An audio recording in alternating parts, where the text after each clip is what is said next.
Pak, Wali Songo itu nggak ada bukti yang otentik. Semuanya kata sepuh kita, kata ini kita. Mana? Kan dalam film saya nonton, saya masih kecil dulu, Sunan Kalijaga bagaimana jadi wali, dia pergi ke pinggir kali, kemudian dia bertapa kan? Bertapa sampai badannya penuh dengan lumut, dia tidak sholat, tidak makan, kemudian dia tiba-tiba jadi apa? Wali. Kalau begitu cara jadi wali, itu wali setan. Kalau begitu caranya, tidak sholat, ya. Itu wali setan kalau seperti. Tapi saya tidak pernah membenarkan cerita itu.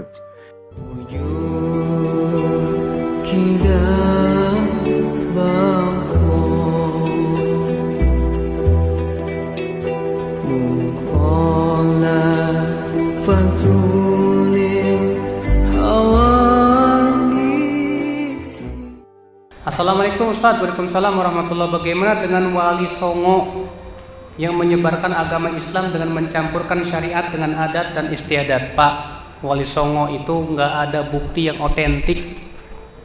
Semuanya kata sepuh kita, kata ini kita. Mana? Apakah Wali Songo meninggalkan buku tulisan? Kalau Imam Bukhari ada Sahih Bukhari, Al-Adabul Mufrad. Imam Syafi'i ada Al-Um, Imam Ahmad Musnad Imam Ahmad bin Hambal. Iya. Tapi nggak ada kitab Sunan Bonang. Adanya Sunan Abu Daud, Tirmidzi, Nasai, Ibnu Majah. Iya. Sementara kitab Sunan Bonang nggak ada. Sunan Gunung Jati nggak ada. Makanya apa? Ya. Karena tidak ada bukti yang otentik tentang Wali Songo, kita tidak bisa memastikan. Katanya para wali itu mencampurkan adat dengan syariat. Mana buktinya? Kita ini mau memastikan, takut menuduh yang tidak-tidak, karena tidak ada buktinya. Kalaupun toh benar misalnya para wali itu mencampurkan adat dengan syariat, maka kita lihat apakah memenuhi syaratnya atau tidak dengan syarat-syarat yang kita sebutkan tadi. Adapun kemudian tidak memenuhi syarat, contohnya berdakwah melalui wayang golek atau wayang. Sementara syariat kita mengharamkan menggambar gambar-gambar yang bernyawa. Berarti itu adat yang tidak sesuai dengan syariat. Atau misalnya ada Wali Songo berdakwah dengan pakai gamelan. Sementara syariat kita jelas menunjukkan bahwa musik itu haram. Ini berarti adat yang bertabrakan dengan syariat. Maka adat yang seperti apa dulu? Oh, mungkin Wali Songo dulu ya pakai adat istiadat apa? Yaitu pakaiannya ngikutin adat setempat. Ya enggak masalah. Selama adat seperti itu tidak sesuai, tidak bertabrakan dengan syariat. Makanya tanda tanya besar. Karena masalah Wali Songo ini tidak ada bukti yang otentik. Apa Wali Songo yang ada dulu termasuk wali Allah? Kita tidak tahu, saya tidak tahu tentang mereka. Saya katakan semua boleh jadi wali. Dan wali tidak terbatas pada apa? 9. Ya. Siapapun boleh jadi wali. Dan wali tidak diukur dengan apa? Kesaktian. Ya. Wali itu bukan stempel yang kita bikin. Wali itu dari Allah Subhanahu wa Ta'ala. Kita hanya bilang secara zahir ini orang soleh. Ini orang soleh. Ya. Tidak ada masalah. Tetapi kalau kita mengatakan dia wali, stempel seakan-akan wali ini berarti begini, berarti itu perkara yang gaib, kita enggak tahu. Tapi kita bilang zahirnya mereka orang-orang apa? Saleh. Semoga mereka wali-wali Allah. Jadi itu antara Allah dengan hambanya, rahasia Allah Subhanahu wa Ta'ala. Apakah 9 wali ada wali Allah? Saya tidak tahu. Ya. Kalau saya mau tahu, saya harus lihat perkataan mereka, amal soleh mereka, baru saya timbang dengan Al-Quran dan Sunnah. Kalau mereka ternyata sesuai dengan Al-Quran dan Sunnah, maka insya Allah mereka wali-wali Allah, orang-orang saleh. Tapi berita sampai kepada kita, apakah bisa kita buktikan keotentikannya? Bahwasanya wali dulu begini. Adapun cerita yang sampai kepada kita, contohnya Sunan Kalijaga. Mau jadi wali bagaimana caranya? Bertapa pinggir kali tidak sholat. Ya tidak? Dalam film kan begitu. Siapa yang dulu? Artisnya siapa? Kan dalam film saya nonton, saya masih kecil dulu, Sunan Kalijaga bagaimana jadi wali, dia pergi ke pinggir kali, kemudian dia bertapa kan? Bertapa sampai badannya penuh dengan lumut, dia tidak sholat, tidak makan, kemudian dia tiba-tiba jadi apa? Wali. Kalau begitu cara jadi wali, itu wali setan. Kalau begitu caranya, tidak sholat, ya. Itu wali setan kalau seperti. Tapi saya tidak pernah membenarkan cerita itu. Kalau ada yang bilang ceritanya benar, saya bilang mana dalilnya? Sebutkan sanad Anda. bahwasanya saya telah mendengar dari bapak saya dari kakek saya dari buyut saya dari njit, bahwasanya dari Paijo, Paimin dan Jominten dia melihat Sunan Kalijaga di pinggir kali bertapa kemudian jadi wali. Taib, kalau kamu bisa menyebutkan sanadmu, rangkaian sanadmu, ini derajatnya bagaimana? Apakah mereka benar semua ataukah ada yang tukang dusta, apalagi suka nambah-nambahin, apalagi orang kita suka nambah-nambahin cerita. Ya. Ya makanya enggak bisa kita benarkan berita tersebut. Ini yang nulis siapa? Yang nulis siapa? Saya dulu pernah ada seorang profesor namanya profesor di ya kawan juga di UGM, dia punya buku tentang Wali Songo.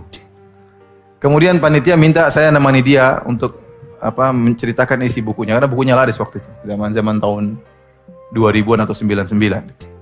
Saya bilang, "Aduh, saya nggak bisa." Karena kalau saya jadi pembanding, pertama yang saya kritiki berita yang sampai kepada kamu tentang kisah-kisah ini benar atau tidak, bisa dibuktikan otentiknya enggak? Yang nulis siapa? Paham? Ya. Kita hanya bisa menduga-duga, tapi kalau kepastian tidak ada. Kalau hadis ada sanadnya jelas. Saya bilang ini benar, sanadnya bisa diperiksa. Kalau dhaif, kalau palsu. Tapi kalau cerita, saya bilang, kakek saya dulu bisa terbang. Coba ente bisa bantah saya? Mana sanadnya Ustadz Firanda? Ya saya bilang dari bapak saya. Ya antum harus cek bapaknya Firanda dulu bagaimana? Dhaif atau sikoh kan gitu. Baru bisa benar. Kalau nggak ada yang bisa menilai, gimana ente tahu ini cerita benar atau salah? Kalau katanya semua orang bisa apa? Katanya. Maka saya bilang, ya kita bilang wali-wali Songo, mudah-mudahan mereka adalah wali-wali Allah. Mudah-mudahan mereka adalah orang-orang soleh. Tapi kalau memastikan saya tidak tahu karena saya tidak tahu berita yang otentik yang sampai kepada saya. Kalau ada kita bisa nilai orang ini. Kalau ada, dan namun kita ingatkan wali tidak harus maksum. Tapi secara kesalahan-kesalahan yang enggak ada. Namun manusia juga punya salah, Umar aja juga punya salah. Coba lagi bertanya.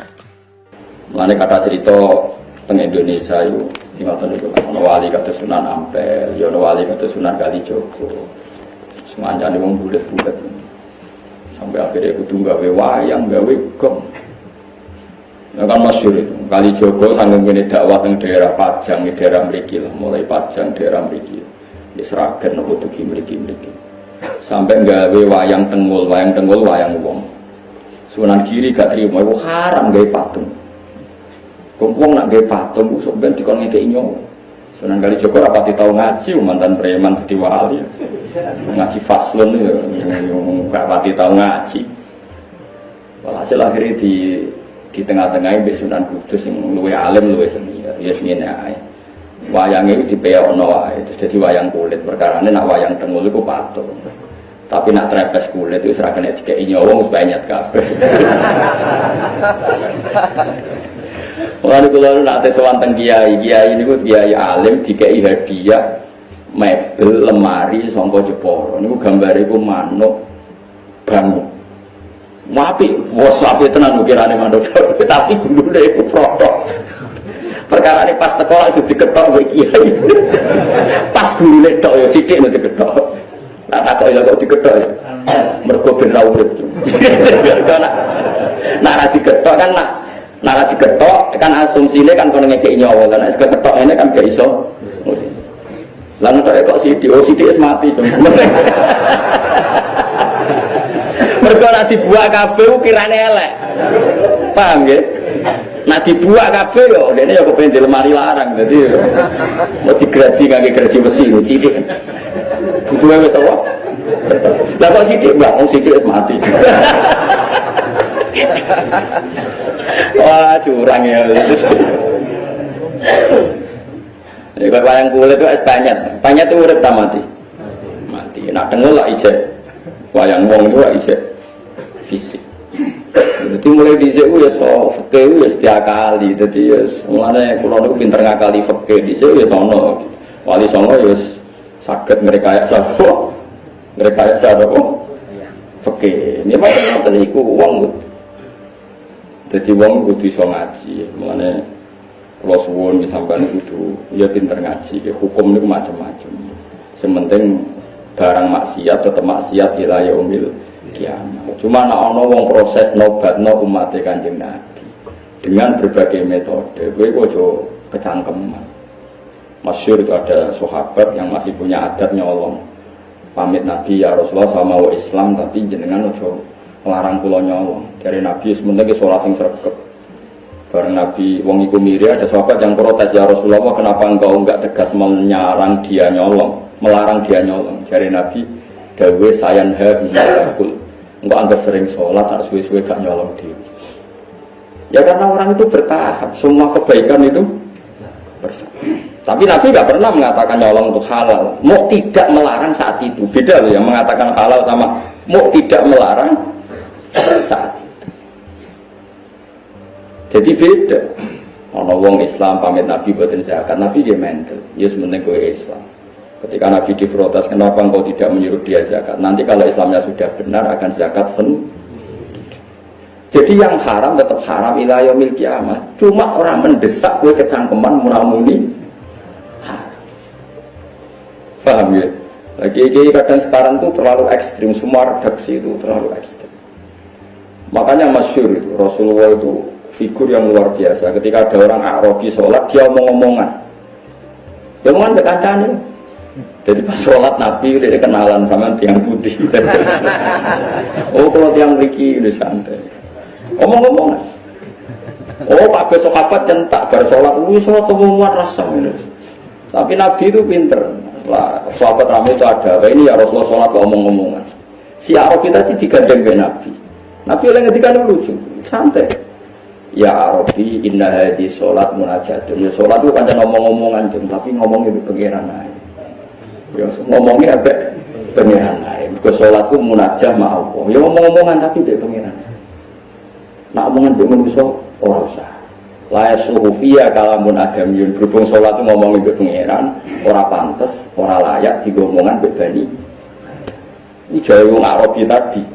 Fawwama wajadtu mu'alliman ahsana min Rasulillah sallallahu alaihi wasallam. Fawwama ghadibani wala naharoni walan taharoni. Demi Allah, beliau tidak menyentak saya, tidak memaki-maki saya. Beliau hanya ngendikan inna hadhi sholat munajatun la yasluhu fiya kalamun adami. Jadi Nabi ya enak wae ngendikan. Iya cuma nyen sholat iki ngomong-ngomongan, tapi ngomongnya mbek pengen. Yo dadi ora usah ngomong kabeh. Rasa berarti ini sholat tempat Nabi ya. Mbok mati kok sudah keren, padahal Nabi ini ngoten. Ora Arab. Niku jenenge evolusi. Dadi Nabi dia bijak kena umatnya wis rapati apa? Ya mergo kurang ilmu, rata-rata ora bijak kurang apa? Kerenge didhisikno. Jadi kita ini itu terus belajar ya, napa terus napa. Meskipun hal-hal yang mungkin kita duga dulu itu kontroversi, tapi sekarang itu kelihatan penting. Saya di Matolek Kajen itu pernah disuruh jadi narasumber fikih. Itu saya bilang begini, kamu masih muda harus belajar fikih yang luas. Termasuk kemungkinan sholat jenazah itu boleh jenazahnya di belakang. Meskipun itu aneh dan tidak perlu kamu lakukan karena kamu dianggap aneh. Tapi itu zaman Imam Nawawi yang ngarang Majmu' sudah dibicarakan. Jenazah di depan itu syarat sah atau adat. Mulai dulu lama bilang hanya adat. Hakada wajadna dzalika salafan wa khulafan. Panjen kita nak nyolati jenazah, normalnya jenazah di depan. Tapi itu hanya adat. Enggak bisa kamu katakan syartu sihah syarat sah. Fa innal janazata laisat biman ziratil imam. Karena jenazah itu tidak imam, kenapa harus di depan? Ayo kena itu mentah kan. Saya ini jenazah kok ngarep alasannya apa? Ora imam kok didakok.